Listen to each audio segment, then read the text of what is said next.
When I was looking for my wife at the party, I heard moans coming from one of the rooms. The moment I called her and she said she had left early, these sounds outside the door were interrupted by her familiar voice, and everything became clear. Be me, 31-year-old Ryan, living what most would consider a perfect life. Work as a software architect at a prestigious tech company. Beautiful wife Lauren by my side for the past decade. Wednesday night starts with a weird vibe in the air. Can feel something's about to change, but can't tell what. All I want is a quiet dinner with Lauren after a long day at work. Instead, walk into pure chaos. Lauren rushing around the living room like a tornado, her hair catching the sunset light through the windows. New perfume I've never smelled before fills the air. Put on something nice, she calls out. We're going to Kevin and Marie's. Kevin and Marie are our neighbors. The type who throw parties so loud you can hear them 3 houses down. Full of inside jokes I never understand. Lauren loves their gatherings. Me, I just tolerate them for her sake. Don't argue about going, though. Change into a navy button-down shirt. Grab my leather jacket from the closet. Lauren already at the door when I'm ready. She's glued to her phone, texting like crazy. Notice something off about her smile. It's not her usual distracted look. There's something deliberate about it. Something eager that makes my stomach twist. Party starts exactly how I expected. Cheap whiskey instead of their usual wine. Music loud enough to wake the dead. Marie's distinctive laugh echoing through the house. Lauren disappears into the crowd instantly, leaving me stranded near the kitchen, nursing a beer and trying to make small talk. Keep catching glimpses of her in the living room, her head tilted towards someone. Body language magnetic. Can't see who she's talking to through the packed room. Something feels wrong. Really wrong. Sitting on the back patio alone, on my second drink of the night, just watching the stars above Santa Barbara, Kevin stumbles out to join me, his expensive shirt all wrinkled, looking way too drunk for someone who claims to have early meetings tomorrow. Great party, right? He slurs. Slides into the chair next to me. Yeah, sure, I mutter. Take another sip of my drink. Kevin glances at the sliding glass door behind us. Leans in closer. His voice drops lower, more serious. Lauren's having a good time. Something feels off about how he says it. Like there's more he wants to say but won't. Yeah, seems like it, I reply carefully. He grins at me, but his eyes are cold. Dead serious despite the alcohol. Saw her sneaking upstairs earlier. My blood turns to ice. Looked like she had company. Freeze in place. The way he says it makes my skin crawl. Casual but loaded with meaning. Like he's deliberately planting seeds of doubt. Before I can ask what he means, sliding door opens with a whoosh. Marie pokes her head out. Kevin, come help me with the drinks. He gives me one last look. Something unreadable in his expression. Disappears back inside. Just sit there. Party sounds muffled behind the glass. Kevin's words circling my head like vultures. Lauren sneaking upstairs with company. The thought won't leave, tugging at something deep and uncomfortable inside. Lauren's always been outgoing. Social butterfly type, but never seemed like someone who'd cross lines. Can't shake the feeling that Kevin's words weren't random. Had to mean something. Walk back inside. Find Lauren in the living room. Her cheeks flushed pink. Laugh too loud, too forced. She doesn't notice me watching. Catch a glimpse that makes my heart stop. Her hand grazing someone's arm. Some tall guy I've never seen before. He leans in close, whispers something that makes her laugh. Her head tilts in that intimate way. The way she used to do just for me. Start walking toward them. Pulse pounding in my ears. Before I can reach them, Lauren suddenly straightens up. Pulls away from the guy. Walks quickly toward the hallway. Feel my chest tighten. Watch her disappear around the corner. Her steps hurried, purposeful. Something primal takes over. Can't stop myself from following her. Have to know what's going on. Hallway is barely lit. Music becomes distant behind me. First I can't see her, then catch movement near the stairs. Shadow slipping upward, heart hammering in my chest. Climb the steps one by one, gripping the banister like it's keeping me sane. Upstairs is dead quiet. Walk past several closed doors. Hear faint voices behind one. Then I hear it near the guest bathroom. Sound that makes me stop dead in my tracks. Unmistakable moans, faint but clear as day, paired with soft creaking sounds. Stomach turns violently. My hand clenches into a fist. Move closer to the bathroom. Each step makes the sounds clearer, makes the knot in my chest tighter. Suddenly everything goes quiet. Beat of silence. Door opens. Lauren steps out. Face flushed like she's been running. Hair slightly messy. Lipstick smudged at the corner. She sees me. Startled at first, then her expression changes. Becomes something I can't read. Opens her mouth. For a moment thinks she'll try to explain. Give some kind of excuse. Instead, she just smiles. Slow practice smile. Doesn't reach her eyes at all. You know I love you, right? She says. Voice syrupy sweet. Can't speak. Can't move. Can't even breathe. She brushes past me. Her new perfume lingers in the air, watches her disappear down the stairs. Left standing there in the dark, single question burning in my mind. What the hell is happening? Can't make myself follow her downstairs. Legs won't move, feel rooted to the spot. Her words echo in my head. You know I love you, right? What kind of twisted thing is that to say? Why would she say that now? Mind is a storm of confusion and complete dread. One thing's certain, something's wrong. Horribly, undeniably wrong. Stare at the closed bathroom door, hand hovering over the doorknob, chest so tight it hurts. Debating whether to look inside. What am I expecting to find? Some kind of evidence? Someone hiding? Before I can decide, hear footsteps behind me. Turn around sharply. Part of me hopes it's Lauren, coming back to explain everything, but it's not her. It's him, the guy from downstairs, the one she was laughing with. He's tall, broad-shouldered, his expensive shirt half untucked, like he'd been in a hurry. His face is completely blank, but his eyes dart to the bathroom door. Before settling on me, we lock eyes. Feels like an eternity. He doesn't say a word, doesn't have to. His lips curve into a knowing smirk, says everything without speaking. He brushes past me, heads downstairs without a word. My heart hammers in my chest. Anger surges through me, hot and sudden like lightning. Want to grab him, demand answers, make him tell me what he was doing upstairs with my wife. But my body won't move, frozen in this toxic mix of shock and disbelief. Just stand there, staring down the empty hallway. Party sounds buzzing faintly below. Need to get out of here, make my way down the stairs. Weave through the thinning crowd. Find Lauren back in the living room. She's sitting on the arm of a couch, wine glass in her hand, surrounded by people, laughing and talking like nothing happened, like I'm not upstairs losing my mind. While she what? Hey babe, she says brightly when she sees me. Her smile is too wide, too easy, like she's wearing a shield. Where have you been? Takes every ounce of strength not to explode. Force a tight smile instead. Ready to go? Her expression flickers for just a second. Recovers quickly though. Already, we've only been here a couple hours. I'm tired, I say. Voice comes out sharper than intended. Let's go. Lauren glances at the people around her, offers a small laugh, like she's smoothing over tension. All right, Mr. Grumpy, let me grab my coat. Walking to the car in silence. Can't even look at her. She tries making small talk. Chatters about the party, about Marie's over-the-top decorations. I don't respond. My mind is still upstairs, replaying every detail over and over. The moans from the bathroom, that guy's knowing smirk, her smile like nothing happened. Drive home in near silence. Only sound is the soft hum of the engine. Lauren scrolls through her phone, her face lit up by the blue screen glow. Want to ask her everything. Want to confront her right now. But every time I open my mouth, the words get stuck. If I'm wrong about this, if this is all some horrible misunderstanding, asking would crack our relationship, break something that can't be fixed. But if I'm right, I'm not ready to face that. Finally get home. Lauren kicks off her heels by the door, pours herself another glass of wine, leans against the kitchen counter, watches me with this curious head tilt. You okay? She asks. No, I'm not okay. Not even close to okay. But instead of saying that, just shrug, mutter something about being tired. She smiles, walks over to kiss me on the cheek. You're cute when you're grumpy, she says lightly. Heads upstairs to change. Stand there in the kitchen, staring at her wine glass on the counter, my hands trembling with suppressed rage. One answer so badly it hurts, but no, I won't get them tonight. Lauren's too good at this. Too good at brushing things off. Too good at making me doubt myself. But I can't let this go. Something is wrong. And I need to know the truth. Don't sleep at all that night.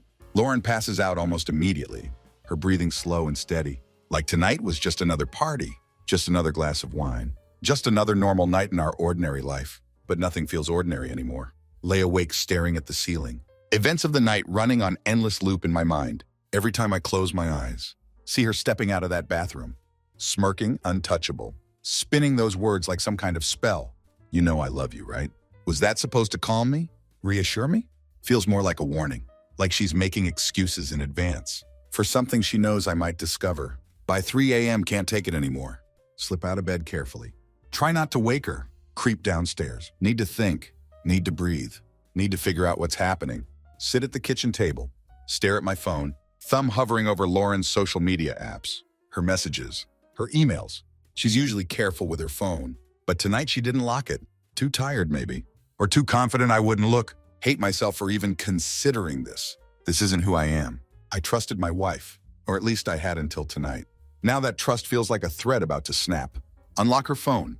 First thing I notice, message notifications, or rather, the lack of them. Lauren's always chatting with someone, her friends, her coworkers, even Marie, but tonight her inbox is almost empty. Doesn't make sense. Unless fingers move instinctively.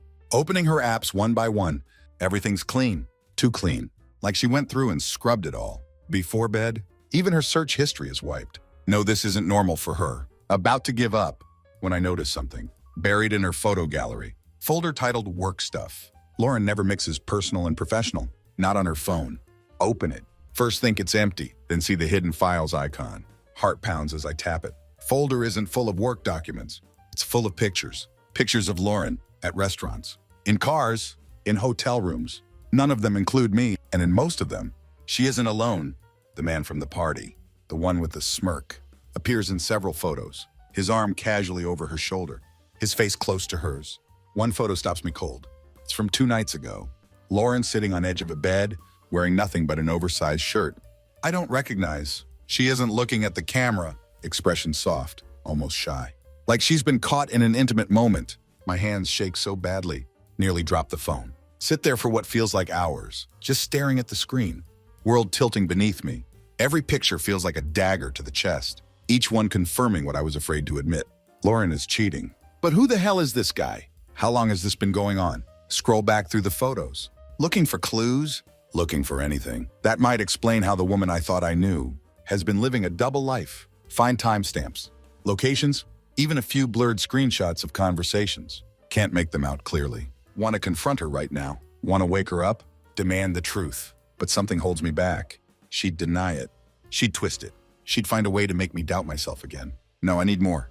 Need to catch her in a lie so blatant, so undeniable, that she can't escape it. To do that, I have to play it cool. Put her phone back exactly where I found it. Erase any trace of my snooping.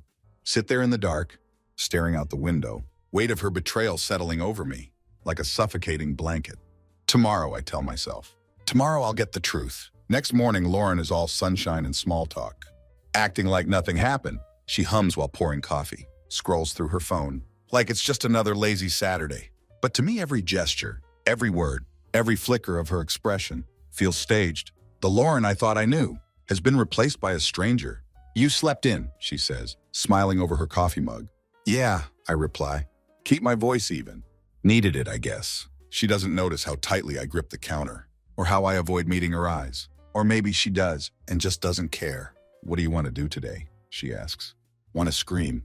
Want to throw her phone across the room. Demand she explain every photo.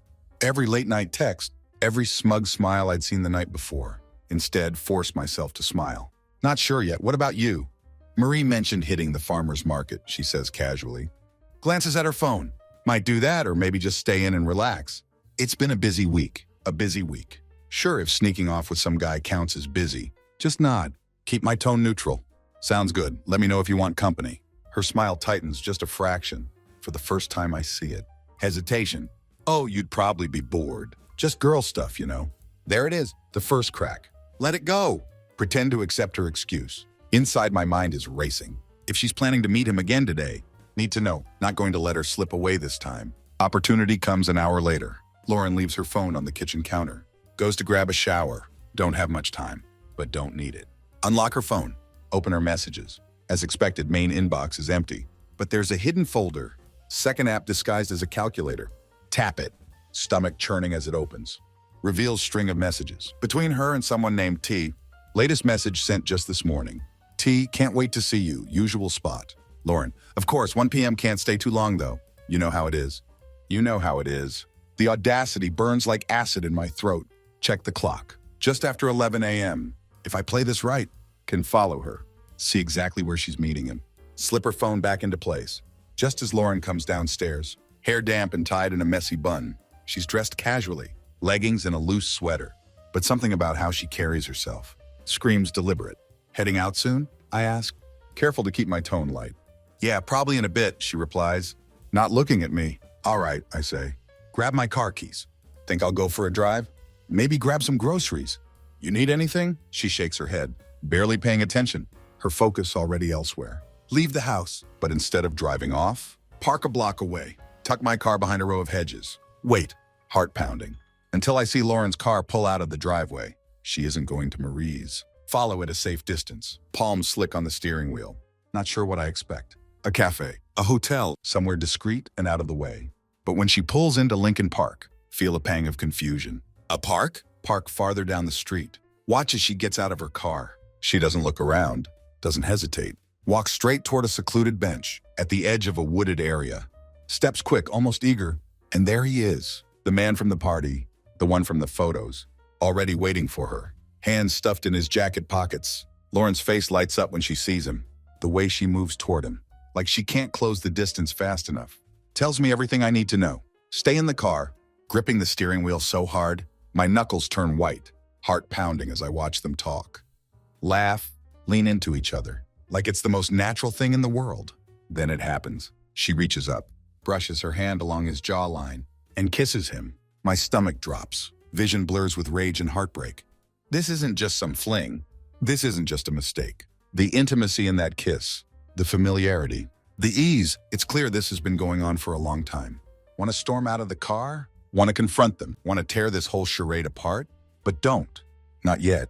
Need to be smart about this. Need more. So I sit there, heartbroken and furious, as the woman I thought I knew kisses a man who isn't me, completely oblivious to the storm brewing, just a few yards away. Sit in the car for what feels like eternity. Every second carves a deeper wound into my chest. They don't care about the world around them.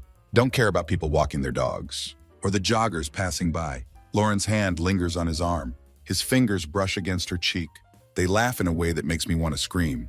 Can't take it anymore. My hands trembling. Grab my phone. Snap a photo of them together. Their heads tilted close. In what could only be described as intimacy, my heart feels like it's ripping apart. But I need proof. Something solid? Undeniable. Something she can't wiggle out of. Once I have the photo, throw my phone onto passenger seat. Grip the steering wheel again, like it's the only thing holding me together. What the hell am I doing? I mutter to myself. Want to confront them? Every cell in my body screams for it, but my mind is at war with itself. Would barging in solve anything? Or would it just give her another chance? To twist the truth? They stand up. My breath catches. Watch Lauren lean into him one more time. Her lips brush his ear. As she whispers something, he nods, his face breaking into that smug smile. I'd seen at the party. Then they walk back toward their cars. Lauren's pace casual, as if she hadn't just committed an act of betrayal. Duck lower in my seat, pulse racing as she gets in her car, pulls out of the lot. Don't follow her this time. Instead, stay watching him. As he lingers by his car, lights a cigarette, leans against the driver's side door, like he doesn't have a care in the world. Want to confront him. Want to demand answers. Want to wipe that arrogant smirk off his face. So I do. Slam my car door shut. Walk toward him. Fists clenched. He notices me immediately. Straightens up, eyes narrowing slightly. Can I help you? He asks. Tone cool, unbothered. Who the hell are you? I snap. Voice louder than intended. His smirk returns. I'm sorry, do I know you? Step closer, chest heaving. You know exactly who I am? I'm Lauren's husband. For the first time, see something flicker in his expression. Surprise maybe, or calculation. He doesn't back down though. Instead flicks his cigarette to the ground, crushes it under his shoe. Listen, man, he says, voice annoyingly calm. I don't want any trouble. Too late for that, I shoot back. How long has this been going on? Huh? Weeks, months, years? He shrugs, his nonchalance fueling the fire inside me. Look, it's not my fault your marriage is falling apart. Maybe you should take it up with her. That was it. Lunge at him, fist connects with his jaw. Before I can stop myself, he staggers back, hand flying to his face. Jesus Christ, he spits, glaring at me. What the hell is your problem? You're my problem, I yell, voice echoing across the empty parking lot. You think you can just walk into my life and wreck everything? He doesn't retaliate, just stands there, rubbing his jaw, mix of anger and pity in his eyes. Look, man, he says, tone sharp now. She didn't exactly say she was happy with you. Maybe take a long, hard look at yourself. Before blaming me, his words hit like a sledgehammer, knocking the wind out of me. Before I can respond, he gets into his car, drives off, leaving me standing there in the middle of the lot, knuckles throbbing, chest aching. Stumble back to my car, collapse into the driver's seat, his words echo in my mind, twisting the knife even deeper. Was this my fault? Had I been blind to something? Some sign that Lauren wasn't happy? Sit there for a long time, staring at the photo on my phone, the proof of her betrayal staring back at me. It wasn't just him. It wasn't just me. It was her. And something tells me the worst is yet to come. By the time I get home, my mind is an inferno of anger, heartbreak, and bitter resolve. Lauren's car already in the driveway, her casual betrayal, parked neatly, like nothing had changed. The thought of her walking through our door, after that sordid meeting, probably humming to herself, makes my blood boil. Not going to wait anymore. Storm inside, slamming the door behind me. Lauren's in the living room, her legs curled up on the couch, scrolling through her phone, like it's any other lazy afternoon. She doesn't even flinch at the sound of the door. "Hey," she says without looking up, voice annoyingly calm. "How was your drive?" For a moment, just stand there, fists clenched, staring at her like she's a stranger. In my house. How could she be so unaffected? So goddamn normal. After what I just saw, cut the crap, Lauren, I say. Voice low and trembling with rage. Her head snaps up, brow furrowing. "What's your problem?" "You. You're my problem. And that guy at the park?"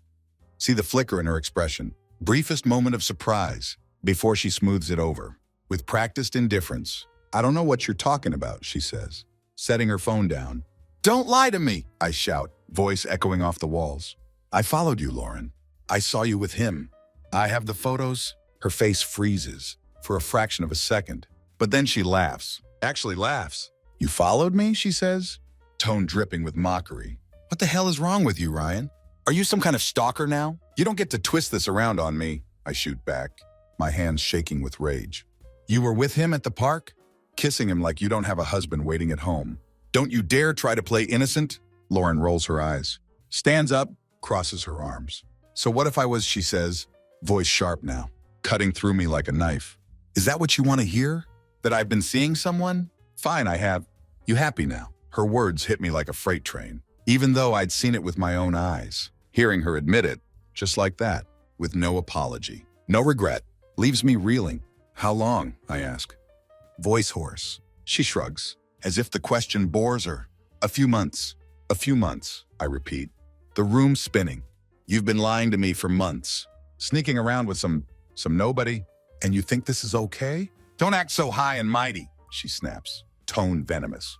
"You think I haven't noticed how distant you've been? How checked out you are half the time? Maybe if you'd paid a little more attention to me, this wouldn't have happened." Her words feel like gasoline on the fire already raging inside me. "Don't you dare put this on me," I say, voice shaking with fury. "I've been here, Lauren. I've been trying, even when things got hard. But you didn't even give me a chance. You just threw it all away." She scoffs, crosses her arms tighter. "Oh, please. Don't act like you're some perfect husband. You're boring, Ryan. You never want to do anything. You're always working or moping around. You expect me to just sit here, wasting my life waiting for you to care about me?" Her words are like daggers, each one cutting deeper than the last. Can't believe what I'm hearing. This isn't an apology. It isn't even a defense. It's an attack. "So that's it," I say, my voice breaking. "You cheat on me and now I'm the bad guy? Do you even feel bad about this? Or is this just who you are now?" For the first time, see something flicker in her eyes. Something that looks like hesitation, maybe guilt, but it's gone as quickly as it came, replaced by that same icy indifference. "Look," she says, tone almost patronizing. "I didn't plan for this to happen, but it did. And maybe it's for the best. Maybe this is a wake-up call for both of us." "A wake-up call?" I repeat, stunned. "You destroy everything we built. And now you're acting like it's some kind of favor." She sighs, brushes a strand of hair out of her face. "You're overreacting. People grow apart. It happens. Maybe it's time we accept that." My chest aches with the weight of her words. Her detachment, her lack of remorse. This isn't just betrayal. It's a razor. Like everything we'd been through together, everything we'd fought for, meant nothing to her. "Do you even love me?" I ask, voice barely above a whisper. Her silence stretches for what feels like an eternity. Then she says coldly, "I don't know." That's the moment I realize something inside me has broken beyond repair. Turn and walk away, her voice chasing after me, still trying to justify herself. But I don't care anymore. Grab my jacket, my keys, leave the house, slam the door behind me as I drive aimlessly through the city. Only thought pounding through my mind. It's over. It's all over. Cold December wind whips against my face. Sitting in the car, parked at the edge of some empty lot. Can't even name where I am. Engine's off, but haven't stepped outside. Not sure I could. The silence around me feels suffocating. But it's better than the chaos waiting back at home. Her words echo in my head on loop. "I don't know. 3 little words that hollowed me out more than anything else. The Lauren I thought I knew, the woman who promised to love me forever, has been replaced by someone else entirely. Someone cold, cruel, utterly indifferent. Think back to the early days of our relationship, back when we were invincible, when every smile she gave me felt like sunlight breaking through clouds. We built a life together, or at least I thought we had. Now all of it feels like a lie. My phone buzzes in the passenger seat, dragging me out of the spiral. Glance down to see her name lighting up the screen. Let it ring. She calls again and again. Finally answer. My voice flat. What do you want? Her voice on the other end is calm. Too calm. Ryan, come home, let's talk. Talk about what? I say bitterly. How you've been sneaking around for months. How you think this is somehow my fault. Her tone sharpens. This isn't helping anything. Acting like a child won't fix our problems. That was rich. Our problems, as if she hadn't detonated our marriage with her own selfish choices. There's nothing to fix, Lauren, I say. Voice hard. You already made sure of that. She sighs. Can practically hear the roll of her eyes. Through the phone. Ryan, come on. Don't make this a bigger deal than it needs to be. Nearly laugh at the absurdity of it. A bigger deal? You cheated on me, Lauren. You lied to me over and over again. And now you're standing there telling me it's not a big deal? You're being dramatic, she says. Voice clipped. I already told you this isn't just about me. You've been distant for years, Ryan. You checked out of this marriage long before I did. Her deflection hits me like a slap. It isn't just the blame shifting. It's the way she says it. Like she'd rehearsed it. Like this was her way of excusing everything she'd done. You're unbelievable. She sighs again. Her patience clearly wearing thin. Look, I'm sorry you're hurt, okay? But we can't move forward if you're just going to sit around sulking. Either we work on this together, or we call it quits. Your choice. Her words hang in the air, heavy and suffocating. Can't believe what I'm hearing. There's no remorse, no real apology, just an ultimatum. Work on it or walk away. Do you even care what you've done to me? I ask, voice raw. Of course I care, she says quickly. But it feels automatic, hollow. No, I say firmly. You don't. If you cared, you wouldn't have done it in the first place. And if you cared now, you'd be begging me to forgive you, not standing there acting like you're doing me a favor. There's a long pause. For a second, I think she might finally crack, that I might hear some semblance of the woman I used to love. But when she speaks, her voice is ice. Well, I guess you've made your decision then. Swallow hard. The weight of her words pressing down on me. I guess I have. She doesn't say goodbye, just hangs up. The silence on the line, as sharp and final as the conversation itself. Sit there in the car, staring at the phone in my hand, chest heaving. It's done. Whatever we had, whatever we used to be, is gone. And for the first time, I don't want it back. As the sun dips below the horizon, casting long shadows across the lot. No, there's no salvaging this, no fixing it. Lauren has made her choice. And now so have I. It's time to let her go. Spend the night sitting in my car. Outside the lawyer's office. Lauren had called that morning. The glowing sign above the building feels like a taunt. A reminder that she's already decided how this story would end. She isn't going to face me. She isn't going to talk it out. Lauren is orchestrating the perfect escape, leaving me to clean up the wreckage. But she's underestimated me. By the time the lights in the office click off and the last employee leaves, I know what I have to do. This isn't just about betrayal anymore. It's about reclaiming control. She thought she'd set the rules, but I'm about to rewrite them. Next morning, I call her. Not from my phone. She wouldn't answer that. Use a burner app to mask the number. Sure enough, after a couple rings, she picks up. Hello, she says, voice cautious. It's me, I say. There's a long pause. Ryan, what do you want? Grip the phone tightly. Force myself to stay calm. We need to talk in person. I don't think that's a good idea, she replies. Tone clipped. It's not a request, I say firmly. You owe me that much, Lauren, unless you want me forwarding certain pictures. To your parents or your boss? There's silence on the line. Then with a sharp edge to her voice, she says, fine. Where? Come to the house, I say. 1 hour. Hang up before she can argue. She shows up exactly an hour later, her car pulling into the driveway, like nothing had changed. When she walks into the house, she doesn't look like the woman I'd married. She looks like someone bracing for a fight. Arms crossed, jaw set. This better be quick, she says, closing the door behind her, gestured to the kitchen table, where I've laid out the printed photos. From her hidden folder, the email exchanges I found, and a copy of her recent call logs. Her eyes flick over the evidence, expression unreadable. What is this? She asks, voice steady but cold. This, I say, pointing at the pile. Is everything you've been hiding from me? It's proof of what you've done, and it's what I'm going to use. If you try to screw me over in this divorce, her lips curl into a humorless smile. So that's what this is. Blackmail? Call it whatever you want, I say. Step closer. You don't get to walk out of here. Like this is some clean break. You don't get to leave me in pieces and come out spotless. If you want this to end, fine. But we're going to do it my way. She raises an eyebrow, crosses her arms tighter. And what's your way, Ryan? Simple, I say. You don't try to take the house. You don't touch my savings.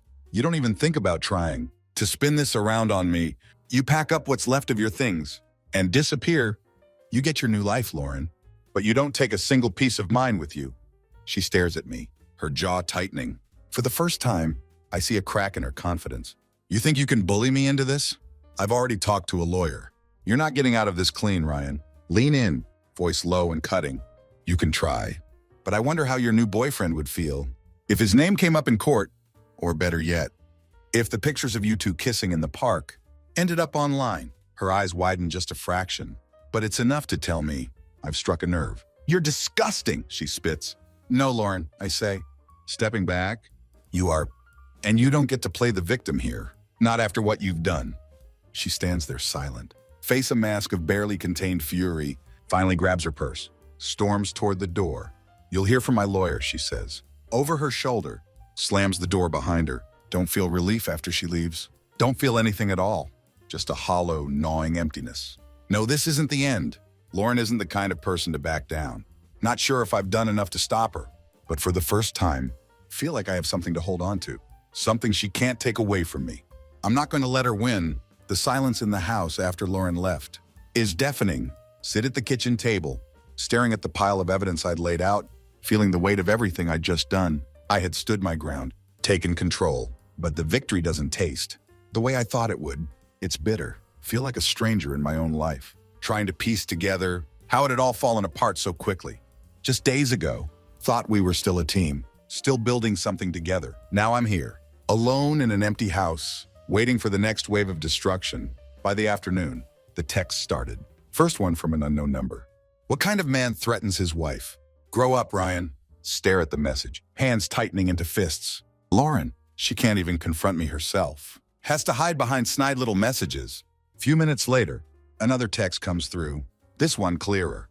Lauren, you think you're going to scare me? Into submission? Keep dreaming. I'm not some weak little thing. You can push around. Her tone makes my blood boil, almost like she's daring me to fight back, daring me to escalate. Don't respond. Not going to let her bait me into playing her game. But an hour later, her lawyer calls. Conversation is as bad as expected. Mr. Harrison, this is Diane Blake, legal counsel for Lauren Harrison. I'm reaching out regarding the dissolution of your marriage. The cold, sterile tone of her voice makes my stomach churn. Hearing Lauren's married name attached to mine feels like a cruel reminder of what we'd built, what she's now gleefully dismantling. Go on, I say, keeping my voice steady. I understand there are certain disagreements between you and my client. Regarding the division of assets, she continues, Lauren is willing to settle amicably, provided you cease your attempts to intimidate her and agree to her terms. Regarding the house and shared finances, clench my jaw so hard it aches. Her terms, I say, voice cold. Let me get this straight. She cheats. She lies. She blows up our marriage. And now she wants to take the house? My house? Mr. Harrison, I urge you to remain calm, Blake says, tone clipped. Lauren has expressed a willingness to negotiate. But if you continue to... Don't you dare, I snap, cutting her off. Don't you dare try to paint me as the bad guy. I have proof. Photos, messages, everything. I'm not the one destroying this marriage.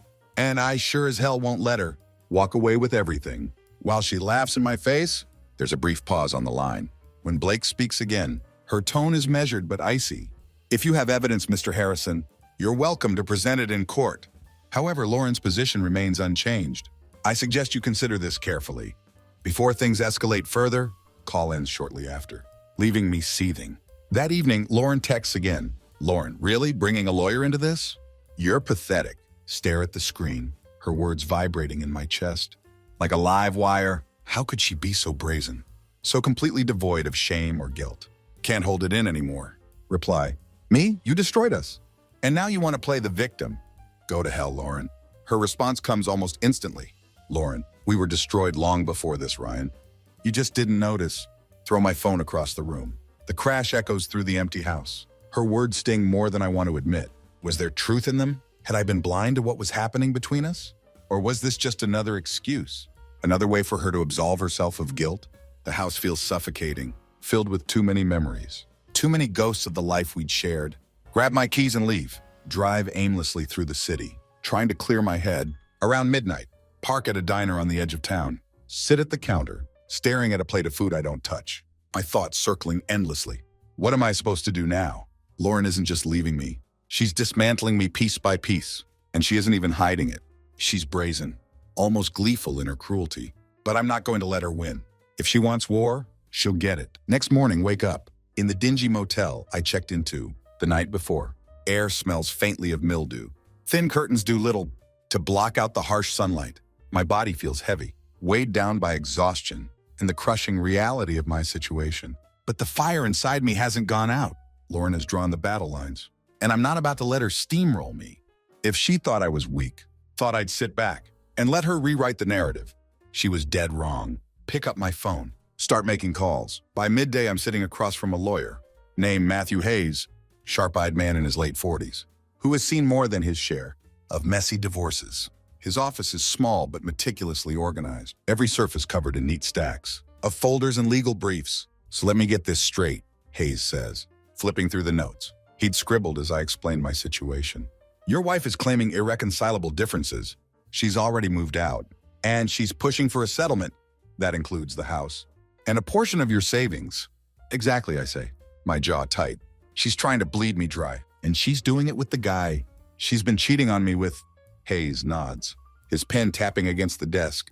Do you have proof of the affair? Pull out my phone. Show him the photos, the emails, the screenshots of messages I'd saved. He leans in, studies them carefully, his expression unreadable. This is good, he says finally. Very good. If we play this right, we can flip the narrative entirely, but it's going to get ugly. Swallow hard. Ugly how? She's going to fight back, he says bluntly. Once we bring this into the courtroom, her lawyer's going to dig into every aspect of your life. They'll try to paint you as controlling, inattentive, maybe even abusive. If they think it'll help her case, abusive, I say, voice rising. I've never laid a hand on her, never even raised my voice, until I believe you, Hayes says, holding up a hand. But this isn't about the truth. It's about perception. Are you ready for that kind of fight?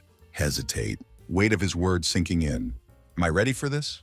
Can I handle the scrutiny, the lies, the endless back and forth? Then think of Lauren's smug face, the way she dismissed me, like I was nothing, and my resolve hardens. Yeah, I say firmly. I'm ready. First move is to file a formal response to Lauren's divorce petition, countering her demands with my own. Hayes doesn't hold back. He includes the evidence of her affair, the financial records showing how much she'd spent on their meetups, even a copy of the email where she called me too weak to fight back. The filing is brutal, and it feels good, like I'm finally taking back some control. Within hours of the paperwork being submitted, Lauren calls me.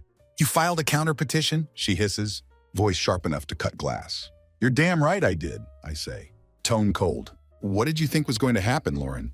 That I just roll over and let you walk away with everything? I didn't think you'd stoop this low, she snaps, dragging our private lives into court like this. Do you even care what people will think? Do you? I shoot back. Because you're the one who turned this into a spectacle. You made your choices, Lauren. Now you get to live with the consequences.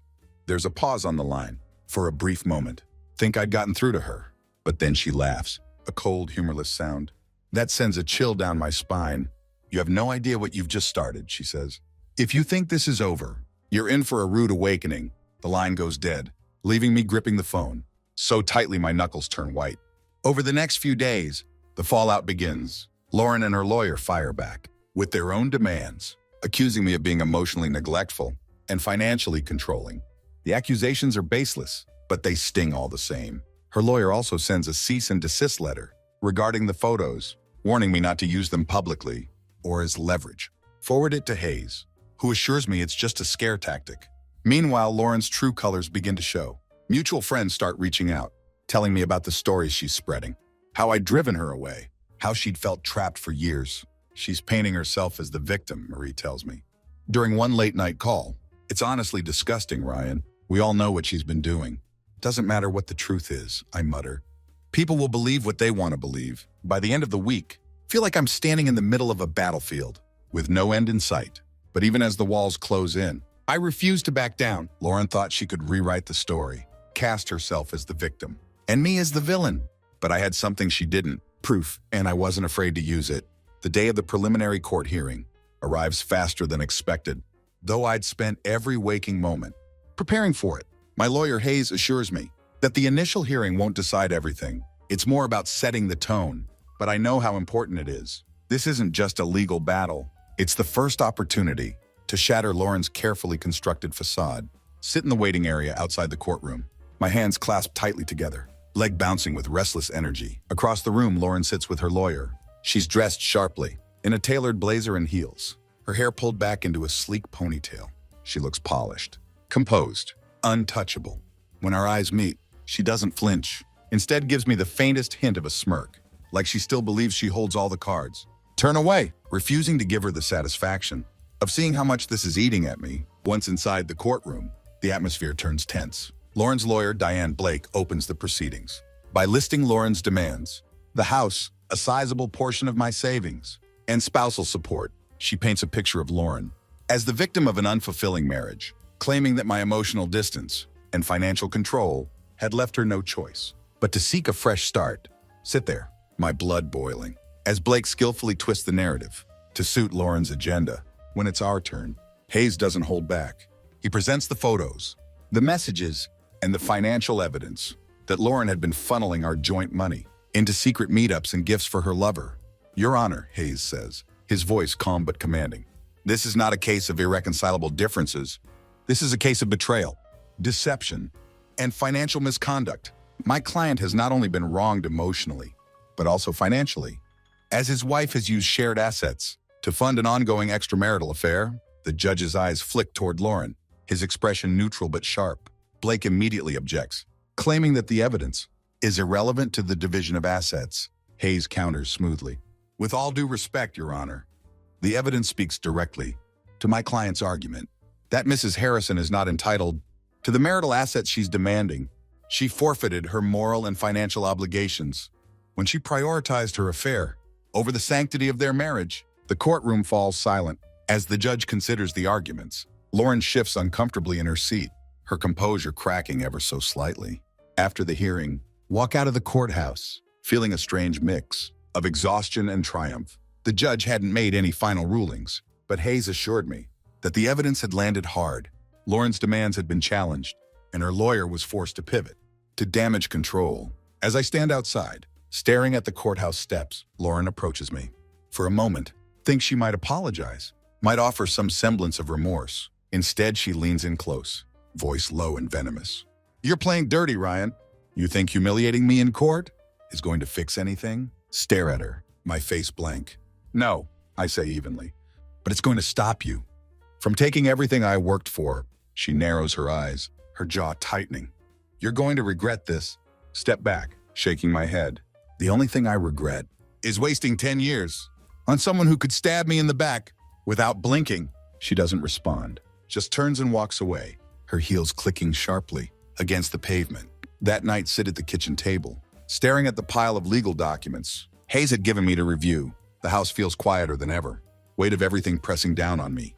But for the first time, don't feel powerless. Lauren had underestimated me. She thought I'd crumble, that I'd let her rewrite the narrative and walk away with everything. But I was still standing, still fighting, and for the first time in weeks, feel like I have the upper hand. The war isn't over, but the tide is starting to turn. The final court date arrives a month later, but by then, the tone of the entire case has shifted. Lauren's smug confidence has eroded under the weight of the evidence we'd presented. Every move she makes, every demand her lawyer pushes, is met with hard proof of her lies and betrayal. Walk into the courtroom that day, feeling more in control than I had in months. Lauren's already seated with her lawyer, her polished exterior showing signs of cracks. She avoids my gaze, fidgeting with a pen as Blake whispers something in her ear. Hayes sits beside me, his demeanor calm and composed. This is it, he says. The judge will finalize the division of assets today. You've done everything right so far. Just let the evidence speak for itself. Not stealing myself for whatever's about to come. The session begins, with Lauren's lawyer making one last desperate plea for her demands. Blake argues that Lauren had been a devoted wife who deserves a fair share of our assets to rebuild her life. She downplays the affair, calling it a symptom of a marriage that had long been fractured. Hayes counters with precision, laying out every piece of evidence. We gathered the affair wasn't a symptom. It was a deliberate choice, funded by marital assets. Then he delivers the final blow. Your Honor, Hayes says, sliding a document across the table. This is a sworn affidavit from the man Mrs. Harrison has been involved with. In it, he confirms not only the duration of their affair, but also that Mrs. Harrison had openly discussed her plans to divorce my client and take control of their shared assets. The courtroom falls silent. Lauren's head snaps toward her lawyer, her eyes wide with panic. Blake looks equally stunned, scrambling to object, but the damage is already done. Mrs. Harrison, the judge says, his voice firm. Do you have anything to say? In response to this affidavit, Lauren hesitates, her mouth opening and closing, as if searching for the right words. Finally, she mutters, It's not as simple as it looks, but it was. The judge's ruling comes down swiftly. Lauren would receive none of the marital assets she had demanded. The house and savings remain mine. She's ordered to repay a portion of the money she'd used from our joint account to fund her affair.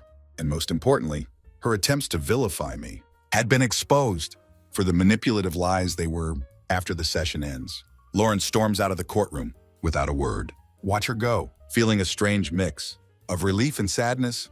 This isn't how I'd ever imagined our story ending, but there was no denying the justice in it. Outside, Hayes claps me on the shoulder. You did it, he says. It's over. Nod, the weight of the last few months finally lifting. That night, stand in the now empty house, surrounded by the remnants of the life we'd shared.